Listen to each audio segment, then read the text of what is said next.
Today's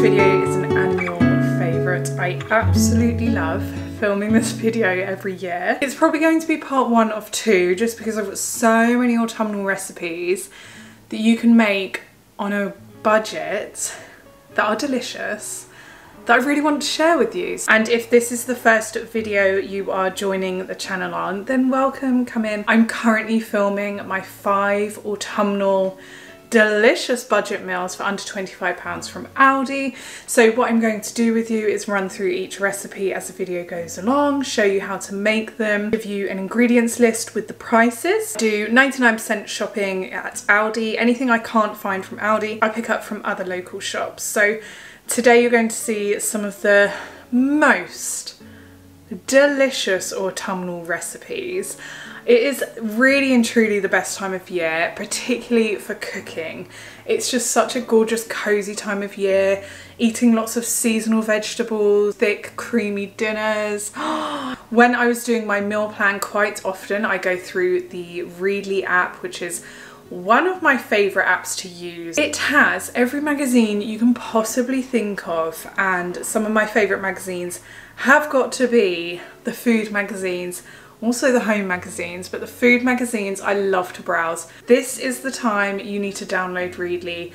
Every autumnal and festive magazines you can find on the Readly app. In the evening when everyone's sort of settled down, I've got my little one down to bed, and I come down, I put nice lamps on in the living room, we put something cozy on to watch, sit on my iPad and just browse through the most cozy, autumnal, festive, wonderful magazines. Just lately I've been looking at the food magazines a lot. That's where I get a lot of sort of meal inspiration, but meal inspiration to cook seasonally, because magazines themselves by nature are seasonal. You get a lot of ideas on how to cook seasonally. But from the magazines I have been reading, I have found so many recipes that I can create using up any leftover food from this week's meal plan. So you're going to see this week's meal plan, but I'm also going to give you a really handy list and ways you can use any leftovers. If you have any leftovers, what's so good about Readly is you can just save article, magazine, pages, recipes. Do actually have a 2-month completely free discount for you guys to use. What I'd recommend is using that discount code now, because I'm not sure how long that's going to last, and if you want to see all the autumnal and festive magazines, now is the time to download it. You can cancel anytime. There is no better time of year to use the Readly app. So yeah, I've got some great recipes coming up this week, plus a bonus list of alternatives / using up your leftovers. I'm going to create some of the most nutritious and delicious, luxurious autumnal meals on a budget, and I can't wait to show you. One of my most asked for recipe is in this video today, so make sure you have your notepads at the ready. If there's anything you're unsure of, please do comment down below and I will respond to your comment, or message me on Instagram. I really hope you enjoyed today's video. A little thumbs up and a little subscribe goes a long way in showing your support for the channel, so I really appreciate anyone who takes the time to do that. It really means a lot to me. I hope you enjoyed today's video, and let's just get straight on with the recipes. Okay, in my opinion, there's not many dinners that you can beat throughout autumn than a sausage casserole.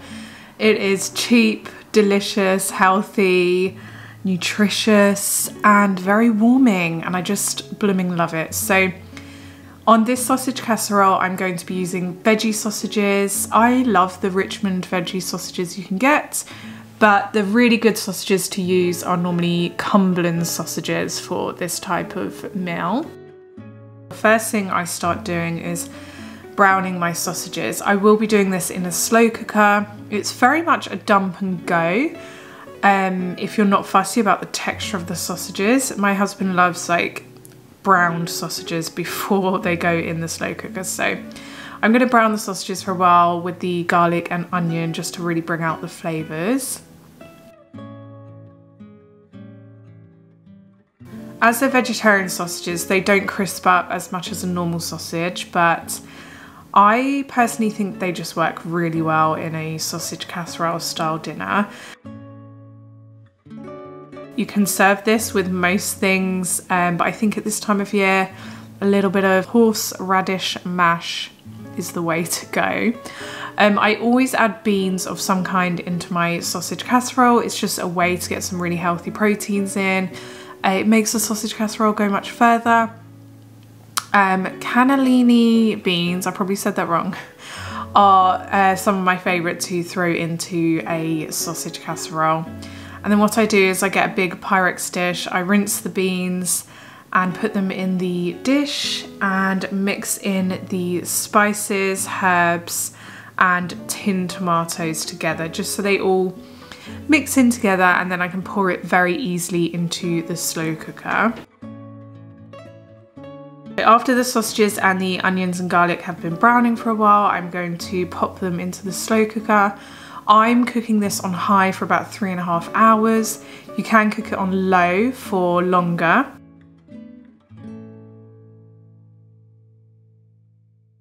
I'm also, just for extra veg, just going to chuck in some chopped up carrots in there. The carrots will soften throughout the day in the juices, and yeah, you're just getting loads of veg in there, loads of flavour. And what I did do is splash about 2 tablespoons worth of red wine vinegar in here. That gives it a tangy sweetness. Yeah, it just goes very, very well. Then I'm going to make some mash. Obviously I've done way too much, as I always do. I always do too much mash. But you're going to boil your potatoes until they're soft, and then I add a healthy dose of whole butter in there with some whole milk, and once that's mashed up I add some horseradish sauce. I do this about 20 minutes before serving the dish. This is what I love about sausage casserole, is you really can throw it in the morning, create your sides in the evening in under 20 minutes, and you've got such a warming, delicious autumnal meal.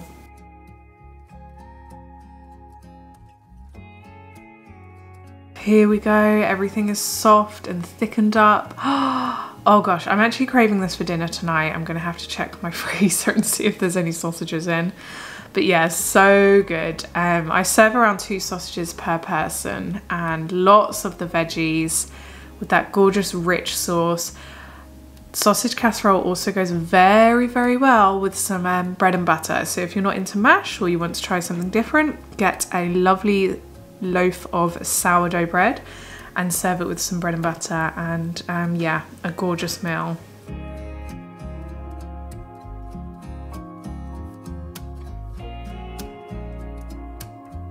Next up, I'm making the most indulgent mac and cheese. This mac and cheese, I love it this time of year. But I'm going to add some butternut squash in just for some extra fibre, and also some seasonal veg. It's really good to use vegetables seasonally because it supports our local farmers, and your body appreciates eating what's seasonal in where you live. There's actually science behind that. So I try to have seasonal veg at this time of year, and all times of year actually. So we've got our ingredients. The first thing I'm going to start doing is grating a whole lot of cheese. So the cheeses I tend to use is like a really good quality mature cheddar, Parmesan, and then some sort of creamy cheese. So whether that be cream cheese or Gruyere or something like that.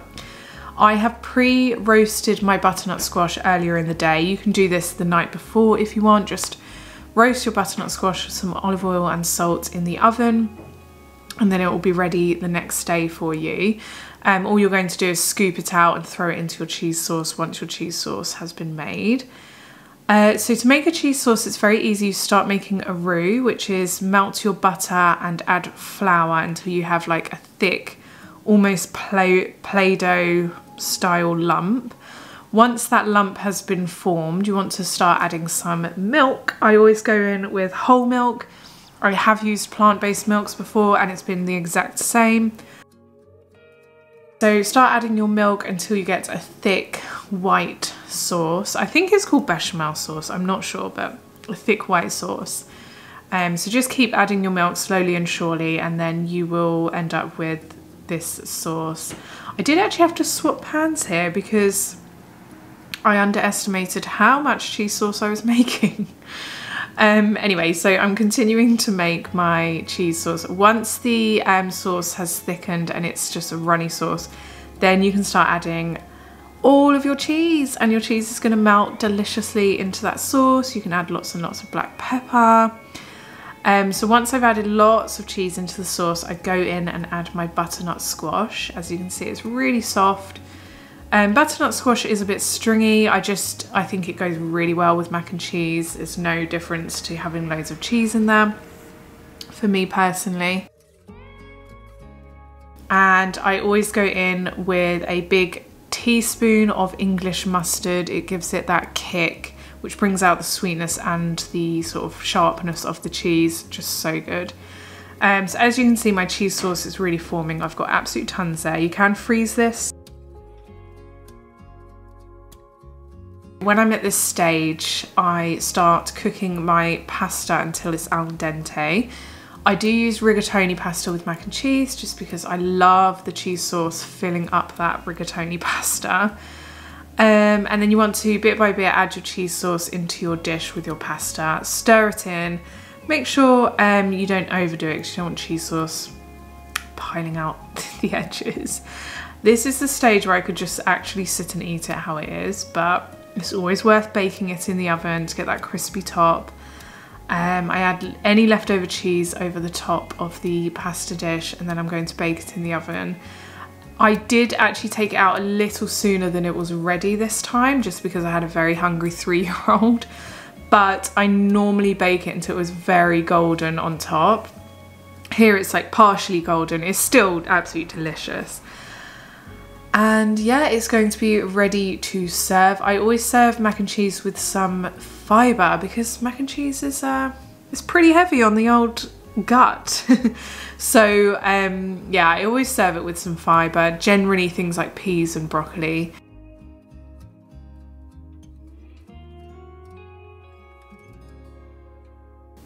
Oh, so good. I could eat this as well now.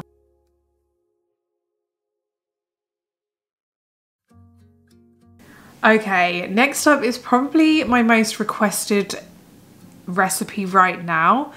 It's my Guinness beef stew. So you can have this as a stew or a pie. It's completely up to you. With leftovers, you can turn it into small individual pies. You can also put it on top of jacket potatoes. This meal goes a long way. It's rich, hearty, delicious. It is the ultimate stew of this season. So first things first, we want to start prepping our veggies and frying the beef.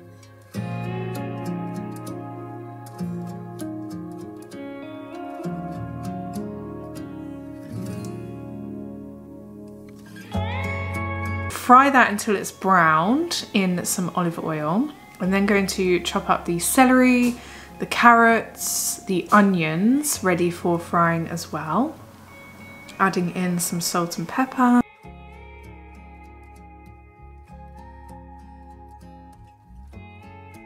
Once the beef has browned, I do actually remove it from the dish and then I pour away some of that fat that has come off.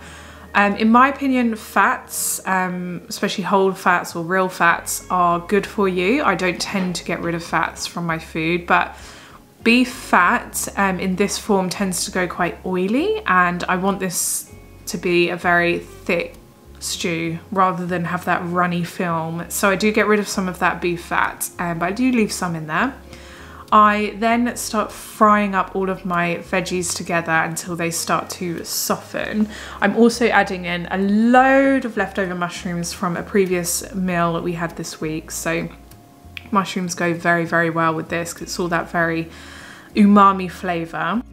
Once your vegetables have been frying for a little while and they're really softening up, then you want to start adding some of the flour. You can either add corn flour or plain flour. I only had plain flour in the cupboard this time. But you want to start adding the flour until the vegetables have soaked it all up and you can notice that they're going a bit claggy or pappy, as I don't know how to explain it, but they start taking in the flour before you put this in the slow cooker. Because what that's going to do is during the day while this is slow cooking, those vegetables are going to thicken up the sauce with that flour. So pop all of your vegetables and your beef back into the slow cooker. This is when you can add all the other bits. So your Marmite, which is such a hack with this stew. Honestly, I really recommend adding the Marmite, even if you're not a Marmite lover. It gives it such a rich velvety flavour. Your Worcester sauce, and of course the main event, a whole tin of Guinness. Obviously you can get 0 alcohol Guinness for religious reasons, you need to do that. But the cooking process will cook out the alcohol as well, and it will leave it with that really gorgeous thick Guinnessy flavour. So give everything a really good stir round. As you can see, there's the gravy forming. I don't actually add beef stock just because there is so much flavour from the other sauces added and the food. You don't really need it, especially if you're adding things like Marmite, but it's up to you. I added a bit of water from the kettle as well, just to make sure it doesn't go too dry at all. You want it nice and thick. We are serving our stew this week with some sourdough bread and butter, the true Irish way. My dad would be proud. As you can see at the end of the day, look at this. It's been on low for the whole day. Look at this. The beef is falling apart. The sauce is thick and rich. This is a good time to taste test it. If you feel like it needs anything, then throw it in. But generally, you're good to go. It's just so good. And served with the bread, 10 out of 10. As I said, with leftovers, or if you wanted it as a pie, it's very, very easy. Just let it completely cool down. Pop it in a pie dish and put some pastry over the top and cook it in the oven. Yeah, I really hope you enjoy this one.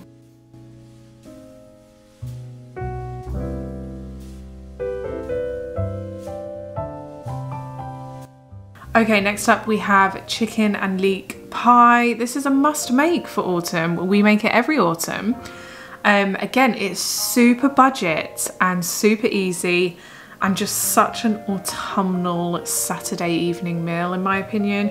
It's also great if you have people coming over. An alternative to the classic roast is to make a pie like this. So first things first, we're going to get our leeks ready. So chop off the ends and take off the outer layer and give them a good wash and a chop.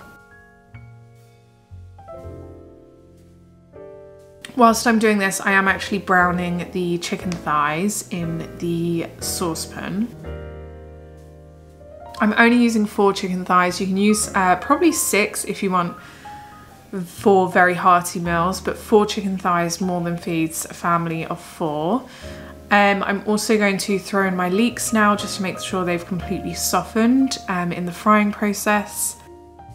Don't actually cut up my chicken at this point because I don't want it to turn into a pulled chicken texture. I cut up the chicken once I browned it into chunks. Also, if you had any leftover mushrooms from the previous week's meals, chuck them in. They're really, really good in this meal. Or if you have any chunks of ham or bacon, that also goes very, very well into this dinner, but I kept it really basic this week. Next thing you're going to prepare is your stock. So what I personally do is get my stock ready and then I slowly simmer this for a couple of hours in the cast iron pot together, and then I go in and add my cream when it's cooled down and turn it into the pie. But fry your garlic just for 1 to 2 minutes before adding your stock. Garlic burns very, very quickly, so I always only fry it for a couple of minutes and then I go in and add my stock. And the secret ingredient to make a chicken and leek pie go from an 8 out of 10 to a 10 out of 10 is whole grain mustard. Whole grain mustard in the chicken and eat pie is just the way to get all the flavours to combine so well. It also goes so well with the creme fraiche that you're going to add just before baking. It's got a really nice level of acidity in there. So yeah, as I said, I'm just going to lightly fry that for a while and then come back to it later. And when it's nice and cooled down, add my creme fraiche, stir that in, and then put that in the pie dish. The reason I cook it when it's completely cooled down is because if this stuff was warm, the pastry would start to melt into the warm ingredients before it's had time to brown up in the oven.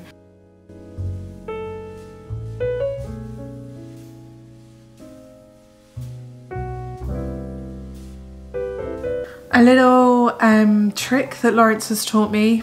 He does like to teach me all the healthy tricks when cooking, is adding cheese to the top just under the pastry.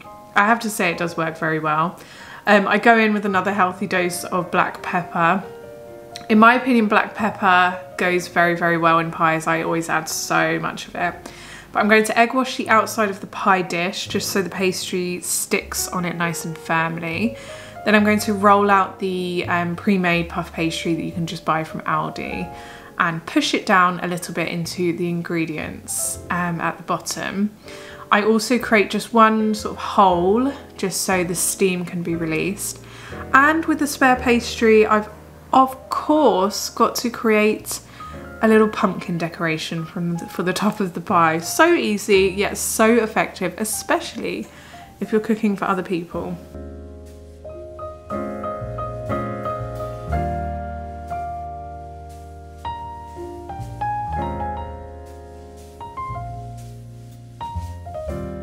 So egg wash the entire pie at the top, and that will make it go nice and golden brown. I'm going to cook it in the oven on about 180 for about 20 to 30 minutes. That will make sure all of the ingredients inside have reached temperature and the pastry has cooked nicely through. Whilst that's doing, I just prepare whatever I'm cooking on the side for it. I'm just going to make some diced potatoes and peas, personally, just because that's what I fancied that evening. If you did have any pie mixture left over, one of the best things you can put it with is some wild rice. It's just so good together. But yeah, here's my pie out of the oven. Look at it. Oh, so good, so delicious. Yeah, one of my favourite things to cook at this year. It's such an autumnal showstopper. Look at that. It's a great thing to also cook for something like bonfire night. Just have a nice pie ready for before you're going out or even after, and serve it up.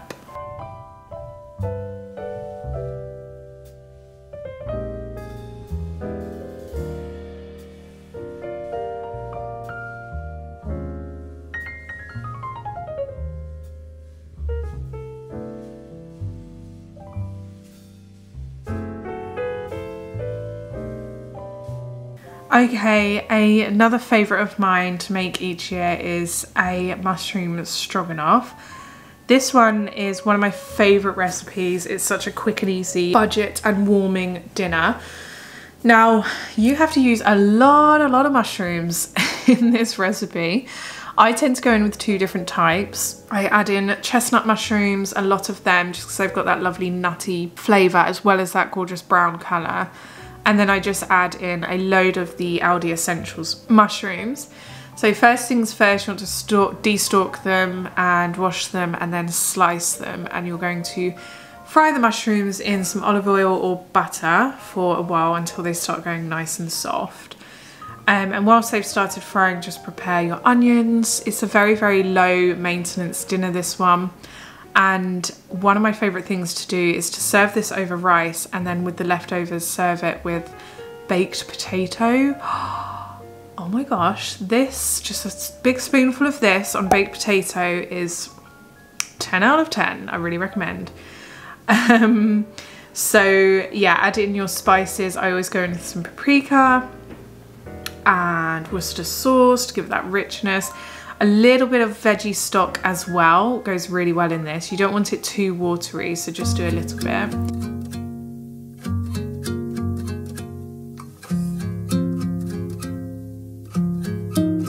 then just slowly simmer that for a while until all the flavours combine.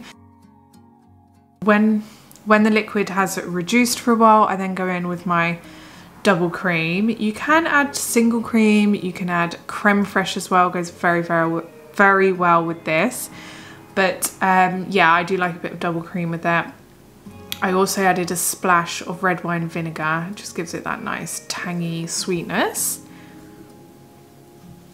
Serve it with some white rice and some parsley, it goes very, very well together. I love to just cover my rice in that sauce that you get. If you did have any leftover beef that you might have wanted to throw into this, beef goes very, very well with this. But otherwise, it's just a really great low maintenance vegan dinner, I think. I think it's vegan without the Worcester sauce. But yeah, I really hope you enjoyed this week's videos, and I'll see you again for my next one really, really soon. Bye!